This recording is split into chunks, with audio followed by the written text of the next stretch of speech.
Smoke bled across the horizon like an infected wound, curling upward into a bruised sky that refused to clear.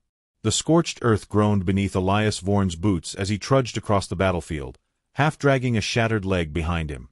His armor, once silver and proud with the Terran crest, was now a patchwork of scorched plating and alien tech. Strapped to his side, a cracked helmet blinked uselessly, trying to connect to a command channel that no longer existed. Every step he took was a funeral. The ruins of Hadrian IV, Earth's last foothold on the galactic frontier, lay in fragmented silence. Tower spires had crumbled into jagged teeth. Civilian dropships smoldered where they'd fallen, charred bodies still strapped in harnesses. No sirens. No rescue.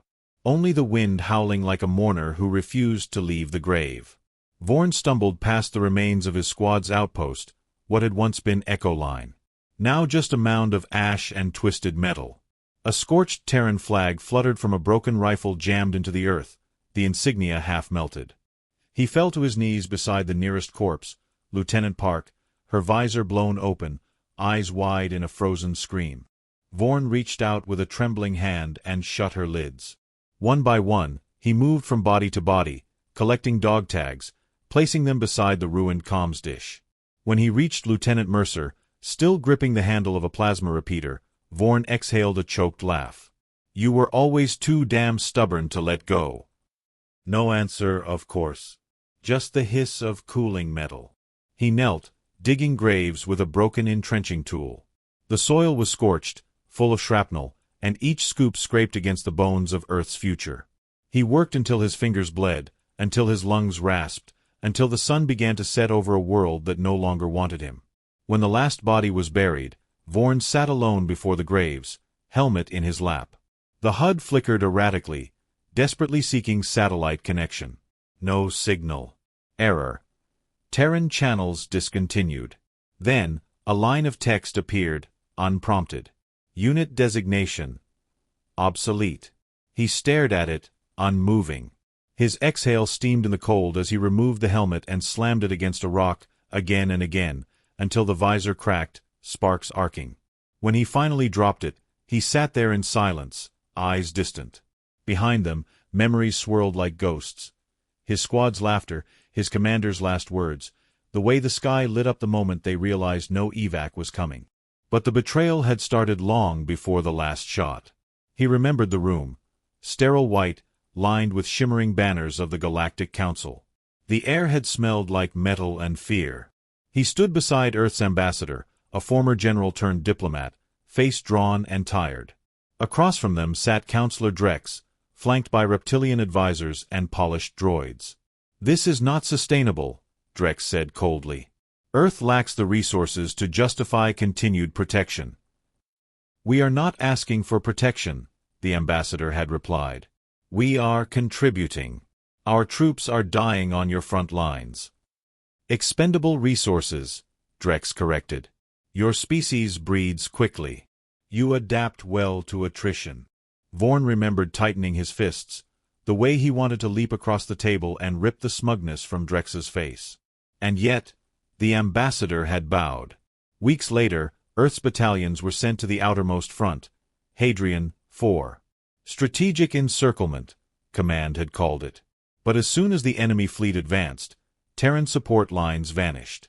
Supply drones rerouted. Medical stations pulled back. Messages stopped returning. Even orbital satellites turned away. And Elias Vorn had watched as hundreds died with no air support, no reinforcements, no acknowledgement. Now, the Council's betrayal was a bone buried in his chest. A distant whir broke the silence. He turned, eyes narrowing as a reconnaissance drone buzzed through the smoke. It bore no Terran markings, pure Council black, sleek and silent.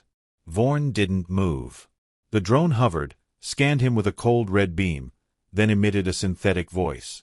"Unauthorized life form detected. Confirm identity." He stared up at it, bloody and hollow-eyed. "Captain Elias Vorn. Terran Infantry Command." Pause. Identity confirmed. Rank. Invalidated. Affiliation. Obsolete. Assistance denied under Directive 119G. He tilted his head. Repeat that. Assistance denied. You are not authorized for extraction or reintegration. Await local termination. And then it flew off, disappearing into the dust storm.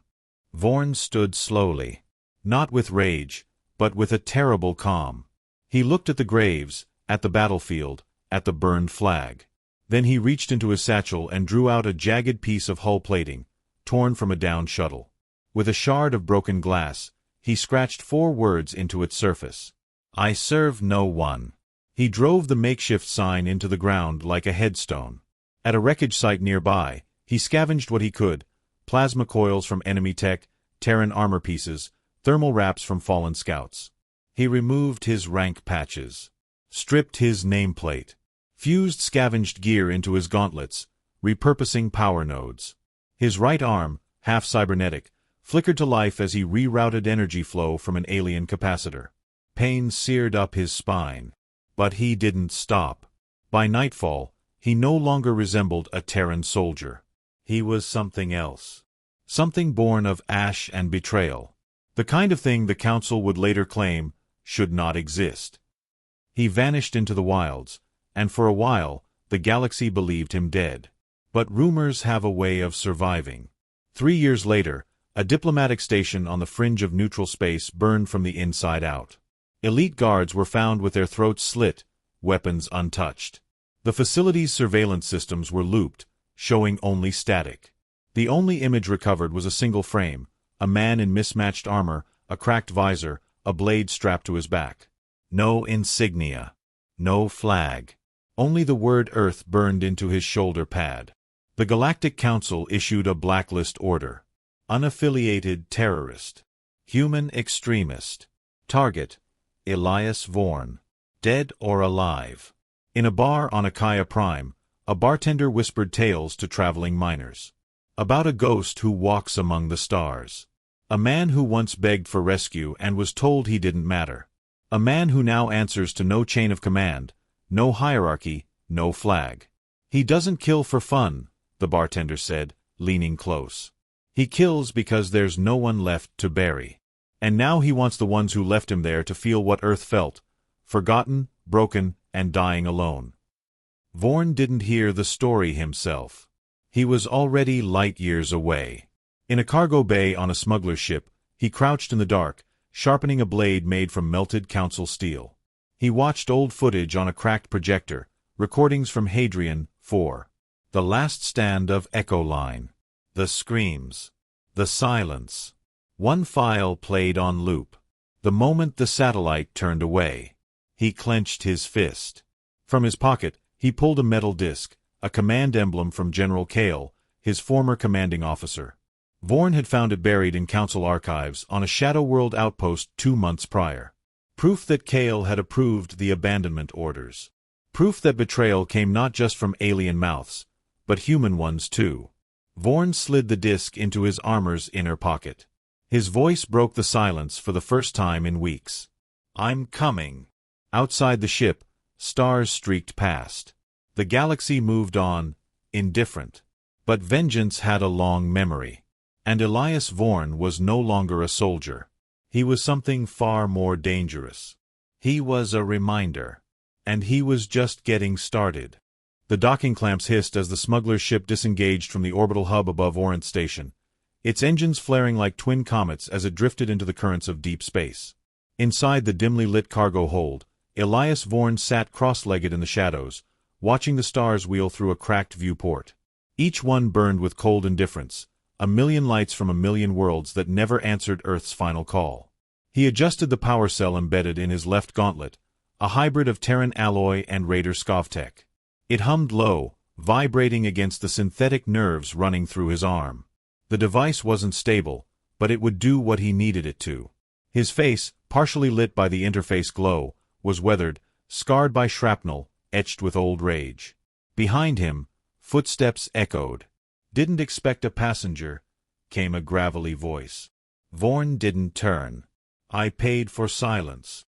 Captain Darrow Tex stepped into the light, arms crossed. A Lornician hybrid with skin like rusted copper and eyes like polished ice. Yeah, And I'm cashing in on it now. You blew out half my cloaking grid sneaking that armory crate on board. Vorn stood slowly. You got paid in advance.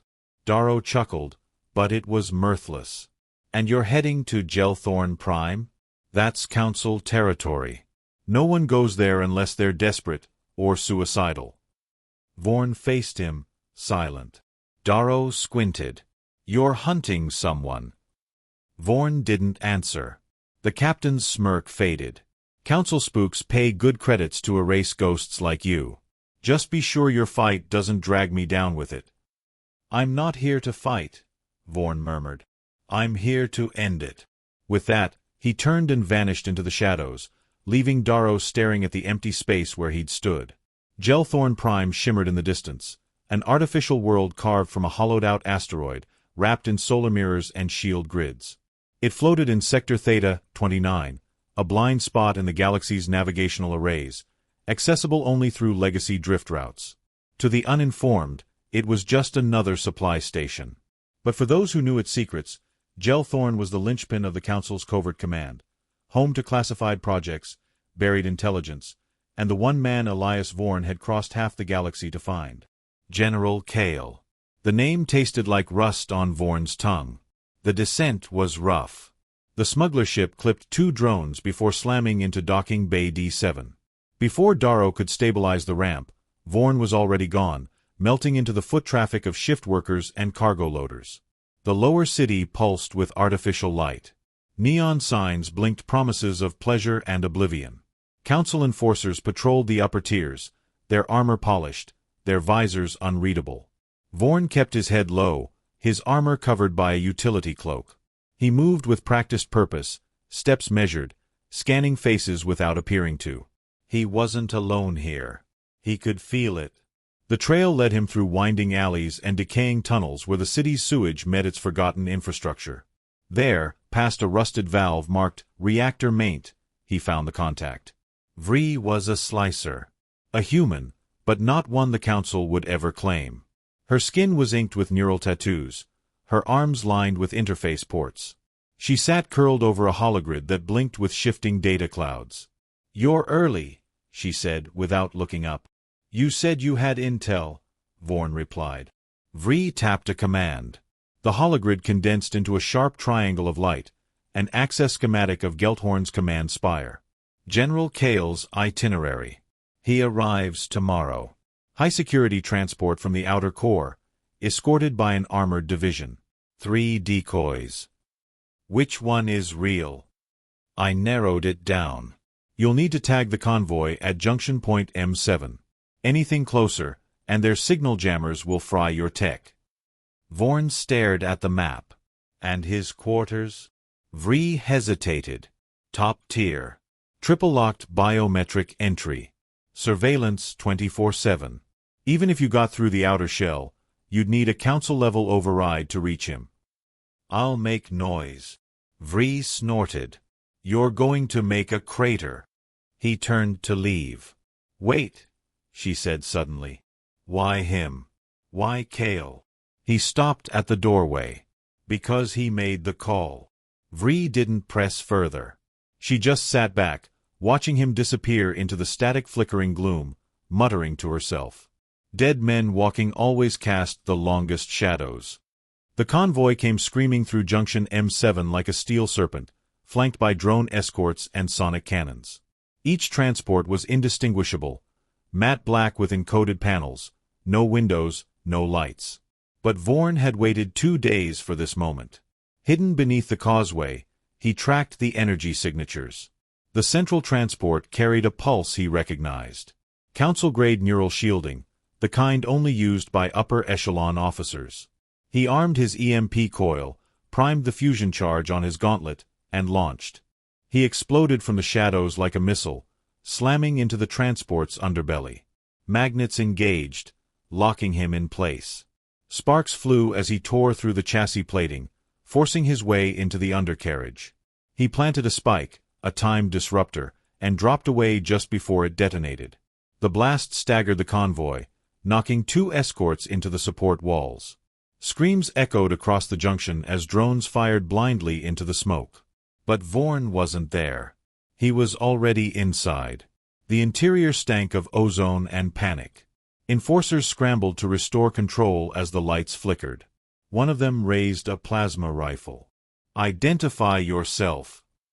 Vorn's blade silenced him before the sentence finished. The others followed, swift, precise. By the time the last guard hit the ground, Vorn stood alone before a sealed door. Beyond it, Kale. He reached for the biometric panel. It beeped red. Then, a voice crackled through a speaker. "Still predictable, Captain Vorn." Kale's voice was unchanged. Smooth, authoritative, mocking. "You could have stayed dead," the general said.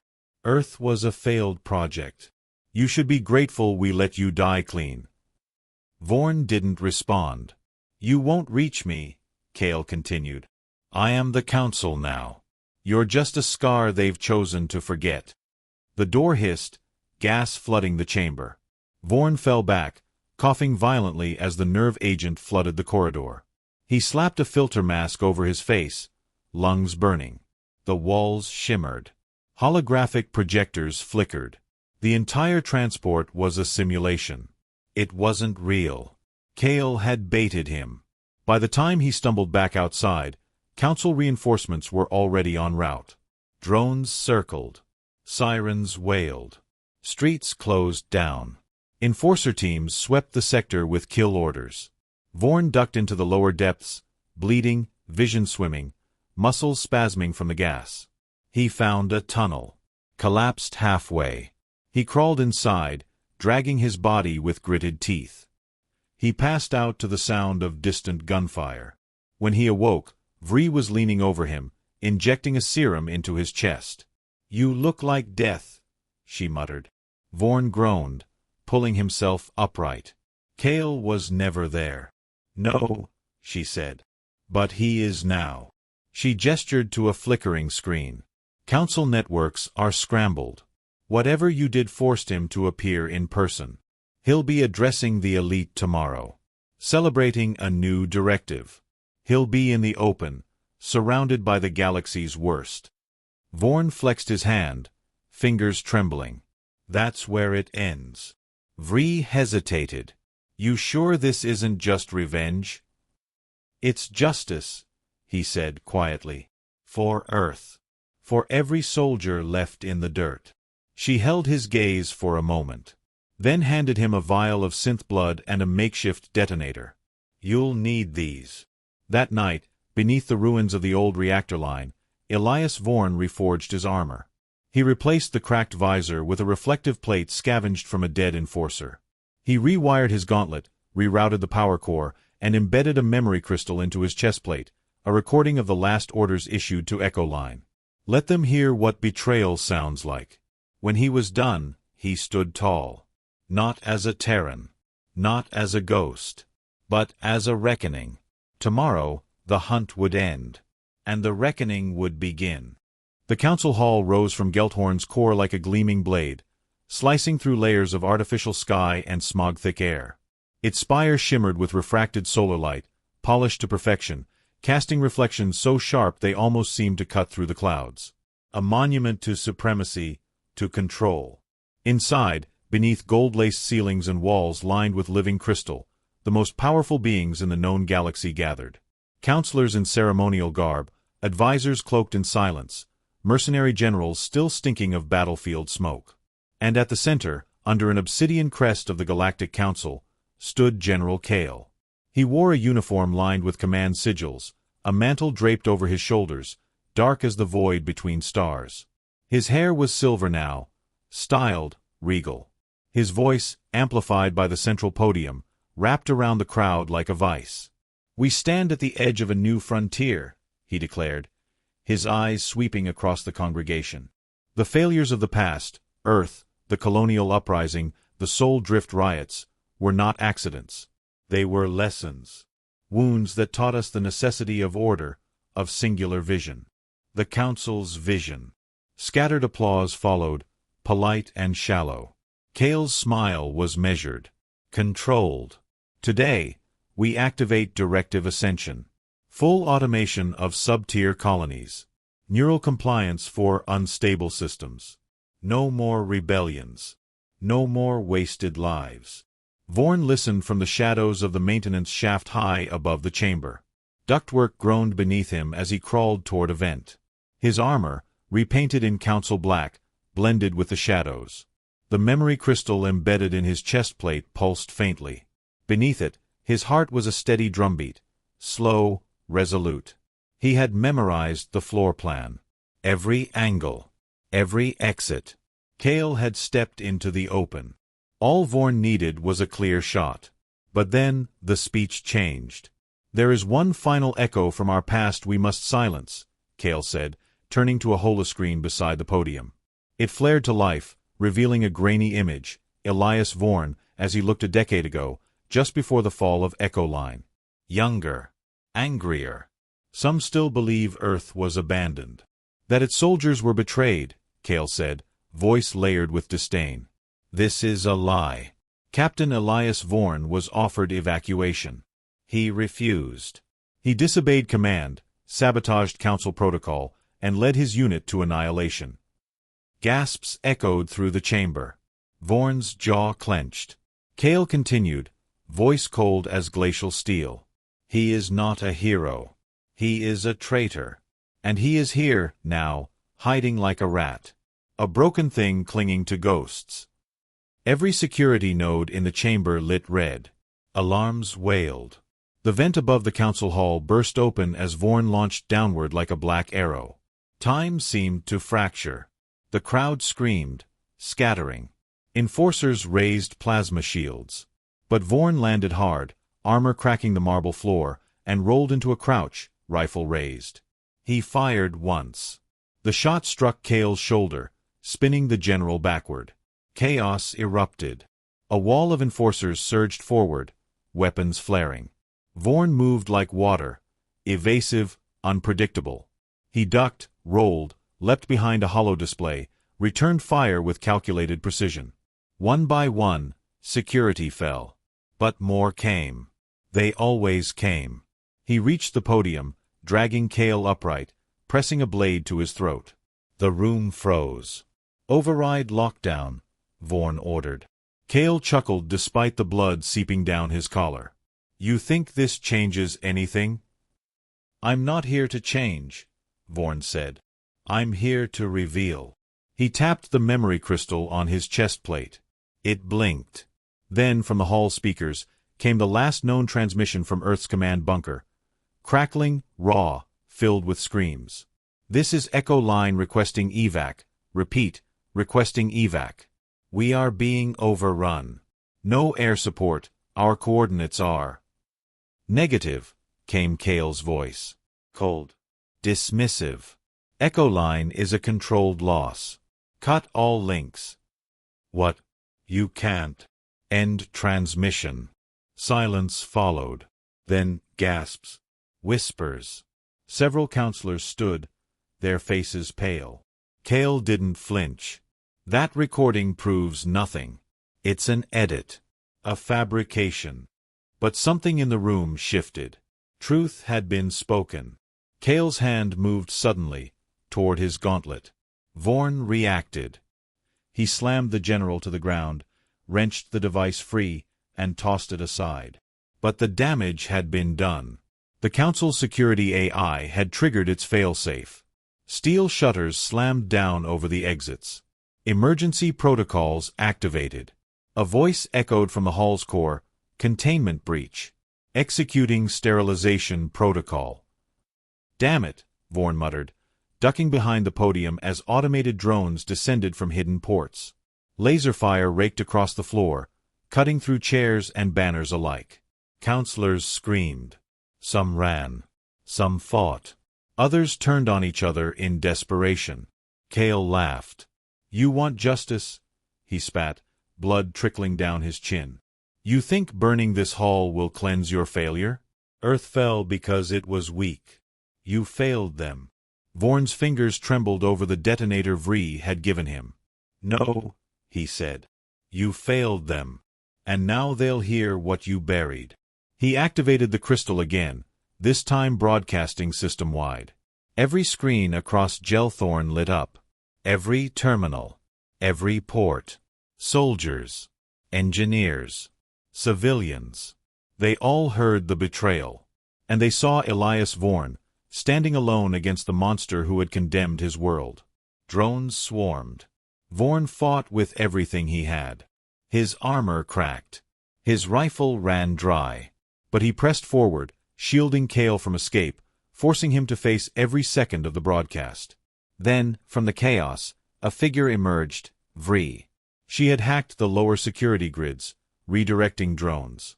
She lobbed a plasma mine across the room, blasting open a maintenance chute. "Vorn!" she shouted. He turned, dragging Kale with him. They dropped through the chute, landing in the power ducts below the hall. Sparks rained down as conduits ruptured. The halls twisted with heat and pressure. Vree caught up, panting. "He's not worth dying for. He doesn't get to vanish," Vorn said. Kale, bleeding, glared at them both. "You think they'll believe you now? You're a terrorist. A ghost with nothing left." Vree raised her weapon, but Vorn stopped her. "No," he said. "Let them see what he really is." Outside, the hall's top spire detonated, one of the failing plasma cores rupturing under strain. Fire bloomed into the sky. The council hall screamed with collapse. Back in the Undercity, news feeds were flooded with the transmission. The people of Gelthorn saw it. The fringe colonies saw it. Even the deep void miners saw it. And they remembered Earth. Vorn didn't stay to bask in it. He left Kale cuffed to a bulkhead in an abandoned garrison outpost, with only a cracked terminal playing his confession on a loop. By the time reinforcements arrived, Vorn was gone. Days passed. Then weeks. Rumors spread across the galaxy. That the Council's grip was slipping. That colonies once silent were rising. That a soldier, abandoned, forgotten, had lit a match beneath the stars.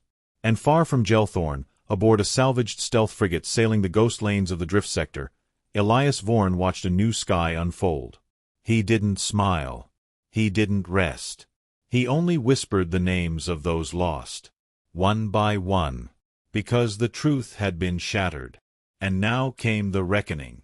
The stars above Tyron's maw blinked dimly through streaks of ion smoke, like tired eyes watching the end of something ancient. The moon's surface, once a mining colony turned graveyard, bore the scars of 100 battles, rusted warframes buried in gray dust, shattered landing pads cracked by plasma fire. It was here, amidst forgotten war machines and desolate silence, that Elias Vorn prepared for the final engagement. He moved across the ruined outpost with quiet precision, armored boots crunching softly against mineral shards.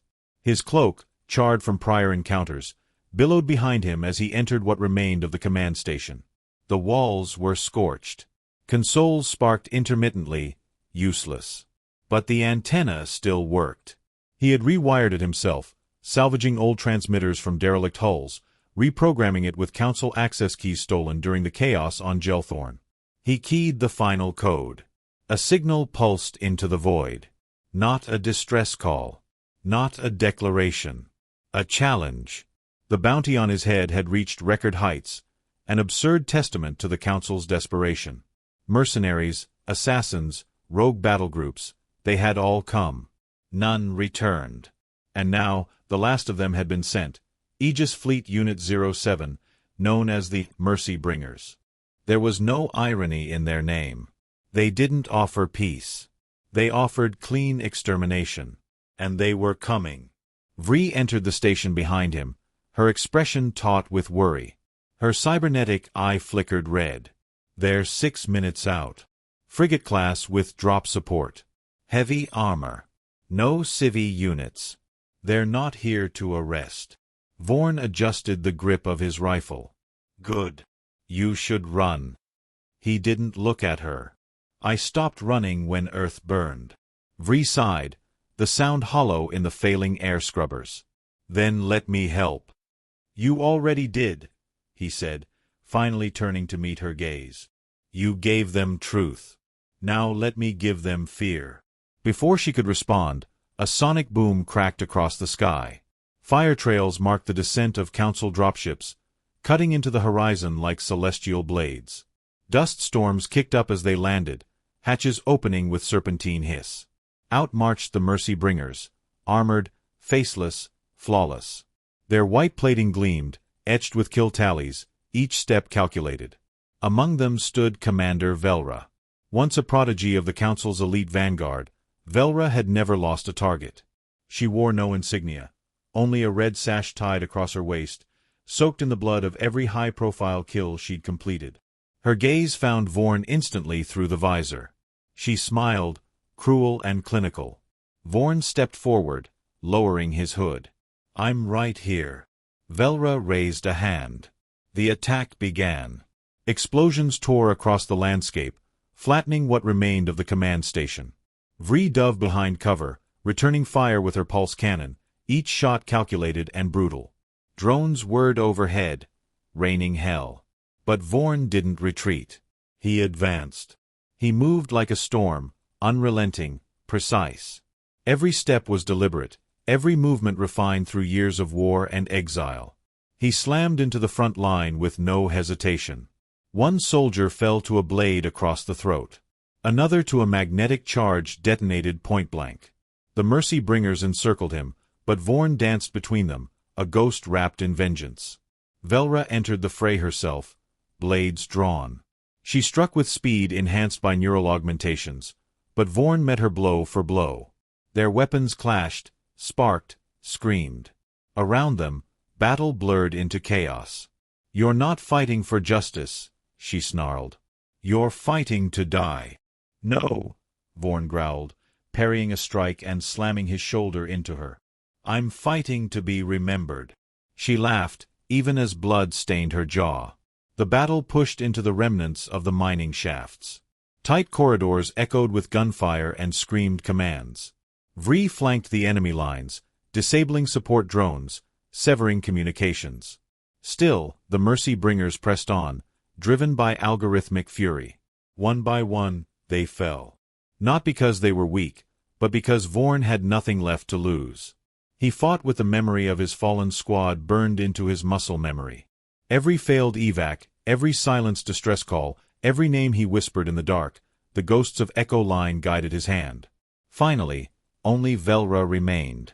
They stood at the edge of a collapsed crater, the stars above dimmed by smoke and ruin. "You think killing me changes anything?" Velra spat, blood mixing with dust. "The Council is eternal. You are a footnote." Vorn raised his weapon. "Then let it be the last one they read." He fired. The bolt pierced her chest, sending her backward into the abyss. She didn't scream. Just silence. The aftermath was a stillness that felt foreign. Vree found him an hour later, seated among the ruins, his helmet beside him, his face lined with exhaustion deeper than age.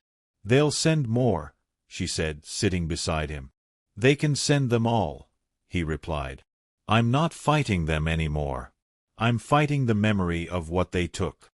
A beacon activated nearby. Vorn's signal had reached more than just the Council's war machine. Broadcasts from outer systems buzzed with noise. Messages of rebellion, footage of Council outposts being overtaken by civilians, colonies refusing compliance chips, even whispers from within the vanguard of defections. One stood out, an old friend from Echo Line, long thought dead. The message was brief. "We're gathering. The ashes are waking." Vorn listened, unmoving. Vree leaned closer. "You could lead them." "I have no rank," he said. She looked at him, eyes softening. "You don't need one." He stood slowly, pain radiating from every old wound. He faced the rising sun, or what passed for it on Tyron's maw, and breathed in the ash-laden air. The galaxy had moved on from Earth. But Elias Vorn had not. And now, neither would anyone else. Because from this broken soldier, they would rebuild a fire. Not for revenge, but for memory. And for the silence that should never have followed Earth's last scream. He would be the echo they could not bury. And he would answer with no rank. And no mercy.